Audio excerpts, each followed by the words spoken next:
ఈరోజు నిన్నెవరైనా అణిచివేసే ప్రయత్నం చేస్తున్నారా? ఉద్యోగంలోంచి ఓడగొట్టే ప్రయత్నం చేస్తున్నారా? నీవు అనుభవించవలసిన దాన్ని అనుభవించకుండా చేసే ప్రయత్నం చేస్తున్నారా? అయితే దిగులు పడద్దు. క్రైస్తవుడు ఫుట్బాల్ లాంటి వాడు. ఎలాంటి వాడు చెప్పండి?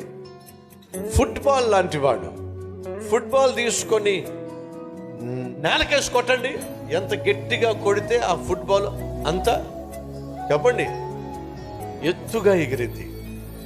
క్రైస్తవుడు, క్రీస్తును కలిగిన క్రైస్తవుడిని ఒకవేళ అణిచివేసే ప్రయత్నం చేస్తే దేవుడు ఏం చేస్తాడో తెలుసా? అంతకంటే ఎత్తుగా ఆ వ్యక్తిని పైకి తీసుకెళ్తాడు. ఒక నిమిషం ఆగండి. అదే ఆ బంతిలో గాలి లేకపోతే, అదే ఆ బంతిలో గాలి లేదనుకోండి, నేలకేసి కొడితే ఏమది? కిక్కురు మనకుండా అక్కడే ఉంటుంది. అంటే అర్థం ఏమిటాయా అంటే, నీలో క్రీస్తు అనే శక్తి ఉన్నట్లయితే నిన్ను ఒకవేళ నేలకేసి కొట్టి అణిచే ప్రయత్నం చేస్తే లోపల ఉన్న క్రీస్తు ఏం చేస్తాడో తెలుసా?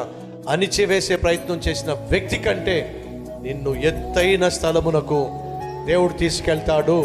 ఈ వాస్తవాన్ని మర్చిపోకండి. కానీ క్రీస్తు నీలో చెప్పండి ఉండాలి. ఈరోజైనా ప్రభు పాదాలు పట్టుకొని నీ జీవితాన్ని దిద్దుకొని ఇది మొదలుకొని నీ కుటుంబానికి దీపముగా నువ్వు జీవిస్తావా?